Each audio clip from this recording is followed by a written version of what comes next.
Hey everybody, today we're going to take a look at the production possibilities curve, which you'll sometimes see called the production possibilities frontier, which is it's the same thing. And maybe the frontier is a nice way of thinking about it, because beyond the frontier, you can't really get to. You can't go beyond the frontier. So if it's the production possibilities frontier, then you're beyond the ability or the possible production combinations in a given economy.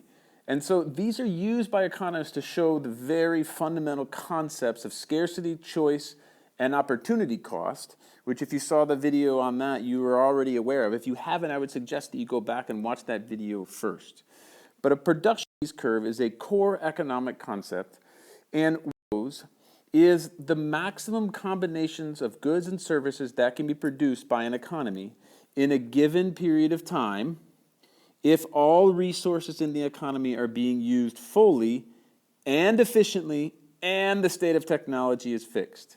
Now, those are a lot of assumptions, right? So a production possibilities curve shows the maximum combination of goods and services that can be produced by an economy in a given period of time if all resources in the economy are being fully and efficiently used and the state of technology is fixed.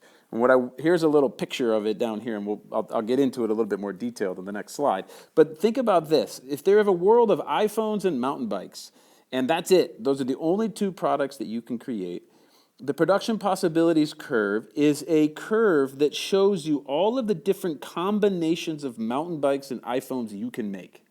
If you put all of your resources towards making iPhones, this is how many iPhones you can make, say 20. If you put all of your resources towards mountain bikes, this is how many mountain bikes you can make, say 20. But any time you want to make more iPhones, you have to give up a mountain bike in order to do so. So maybe here in the middle, if the resources were equal, which they never are, but if they were, in order to make 10 iPhones and 10 mountain bikes, you would be sitting right here on the production possibilities curve. But if you say, hey, you know what? No, I want more iPhones, then you got to give up more mountain bikes. If you want to get even more iPhones, you got to go all over here. But you can't have, if 20 iPhones is the maximum iPhones you can make, and 20 mountain bikes is the maximum mountain bikes you can make, you can't go beyond that. You can't make 20 and 20. And in fact, if this were a line instead of a curve, every combination of mountain bikes, iPhones would actually add up to 20. Okay, but this isn't a curve. This is a curve, and actually it's a curve because as you get closer to making iPhones, and we'll talk about this in a second, people are less good at it than they would be at making a mountain bike. So actually this line is not pulled outward. A lot of students think that this line was once straight and they got pulled outward. The opposite's true. This line was straight and the sides got tucked in, okay? And the reason for that is that there's always a trade-off that you must make because of the scarcity of resources. Okay, so let's take a look at that more in-depthly. So here is a production possibilities curve, right, of iPhones and mountain bikes. And it's the same curve I was just talking about. There's always a trade-off. If you're going to have more mountain bikes, you got to give up an iPhone. And here's how you want to think about it. This line represents the maximum combination of goods that your economy can make, okay? If, and here goes back to the definition, if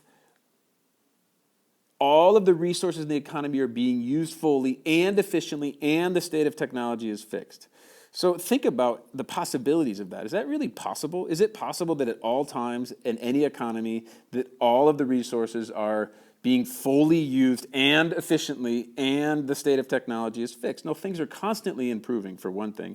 But secondly, you know, if some person is having a bad day and isn't fully focused on their job, then there's no way that the person or the economy is working with it, you know, on its production possibilities curve. It's probably working at a point somewhere in here. Or if, you know, a bunch of people show up sick, then they're working in here. Or maybe people aren't as educated as they could be, and so the production possibilities might be all the way out here, but they're not. They're in here. Or maybe there's a lot of unemployment, and so they're operating in here. Okay, but what I want you to realize is that this curve represents the possible production combinations of this society. And so the goal of all economies, which is to say goal of all governments, is to get as close to this line as possible. which in some ways sort of absurd, because no country actually knows exactly where the production possibilities curve is, because how do you know what you could make if everything were fully employed and working efficiently and the state of technology is fixed? I mean, you don't, right? So this is one of these grand assumptions that economists make that makes economics so interesting, is that they have these theories that if everything were put together, right, if everything were working perfectly, this is what we could produce. Except that never happens. So every economy in reality is always working somewhere within its production possibilities curve. Okay. So the other thing I really want you to have in mind, and I mentioned this already, but this line is actually tucked in at the edges. And so a better way of thinking about this would be if you take this line here, right, and if we were to extend our axes outward a little bit. This is what a perfectly straight production possibilities curve, what would it tell us? Well, it would tell us that if all of the resources were being used efficiently and fully, you would think that maybe we could make as many iPhones. Let's say this were like 30 iPhones, right? If everybody were making iPhones, we could make 30. And if everybody were making mountain bikes, we could make 30. But guess what? There's a specialization of labor. And what that means is that as you get closer, as you get closer to making more mountain bikes, really what you're doing is you're pulling people away from making iPhones. And you're forcing iPhone experts to make mountain bikes. So as you get closer to specializing in one thing, not all people are equal at making mountain bikes. An iPhone engineer is not as good as a bike engineer. And likewise, at this extreme up here, mountain bike experts are not as good at making iPhones as iPhone experts. So when you're operating in the middle, say here at point Z, all of the iPhone experts are doing what they should do, which is specializing in iPhones, and all the mountain bike people are making mountain bikes. And maybe this combination of, say, I don't know, maybe 15 and 15, you're making 30 here. But as you get closer, you're giving up skilled labor that would otherwise be employed making mountain bikes, but now they're forced to make iPhones. And so what happens is this line is actually being pulled inward, right? It's being pulled in like that. And this is being tucked in that way. And that is why it's a curve. It's not that it's being pulled outward. Many students, and I mentioned this earlier, many students think that this line would go like that, and then it's being pulled outward. No. It's actually being tucked in at the edges, and that's a result of the fact that you're using resources to make iPhones that really should be used to make mountain bikes. Okay? So all of this to say, a production possibilities curve gives an economy an idea of where it's operating. Another representation, and you get into this when you get into macroeconomics, is if you're working at point W, right, you realize that the gap between point W and point Z, this gap right there, right, this gap right here, this represents unemployed resources. And it might mean just straight up unemployment, or it might mean that there's an oven that's broken at a Pizza Hut joint and they're not really making as many pizzas as they possibly could, right? And as you get into macroeconomics, rather, you'll realize that there's something called a natural unemployment rate, which is about 5% in most places, where people are actually quitting one job and starting another, and you think that that might be bad, but that's actually a sign of strength. If I'm a school teacher here in Santiago, Chile, and if I decide to quit, I better be quitting because I think I can get another job. And so the sign of me quitting actually means that there's an opportunity out there for me. So a 5% unemployment rate is about normal and natural, and as a result of that, every economy is actually working within the production possibilities curve.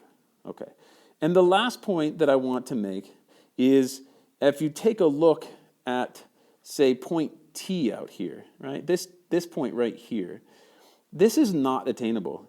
There is no way that an economy can work outside its production possibilities curve, because the maximum resources that it is, if all resources are employed fully and efficiently, this is the maximum combination. So the only way that an economy could get out there, right, operate out there, would actually be to shift the production possibilities curve outward. And the way you could do And the way you would do that would be through an improvement in the quantity or the quality of the factors of production. The quantity and the quality of the factors of production is what creates this curve. It is what's represented also. So if you want to get out to a place where you're producing at point T, you need to figure out a way of improving the quantity or quality of your factors of production. And a really simple example of that would be like if there were a population increase, then you would be able to produce more at every combination of mountain bikes and iPhones. If there's simply more people in your society, you'd be able to produce more. Another example of that would be an improvement in technology, right? If you can produce things more efficiently through an improvement in technology, which would be the quality of the factors of production, then you're going to be able to get out to point T. But without that, point T is unobtainable. Okay, I hope you found this video to be helpful, and we'll talk to you in a bit.